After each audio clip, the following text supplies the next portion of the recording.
You've got your crab, your seasoning, and your mayo.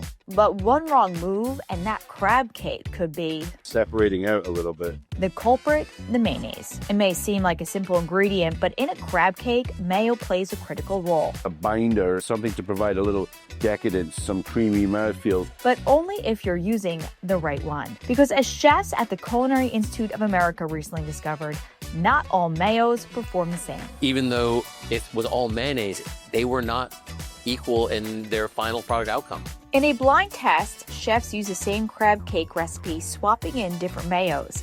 Unbeknownst to them, each one was labeled heavy duty, a term meant to imply strength and versatility.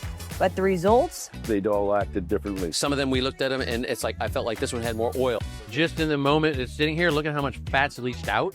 Number 3 doesn't have that oily presence. I think it actually is rich and kind of rich, creamy. It was more viscous, a thicker consistency to it. Some of the mayonnaises actually influenced the flavor of some of the items.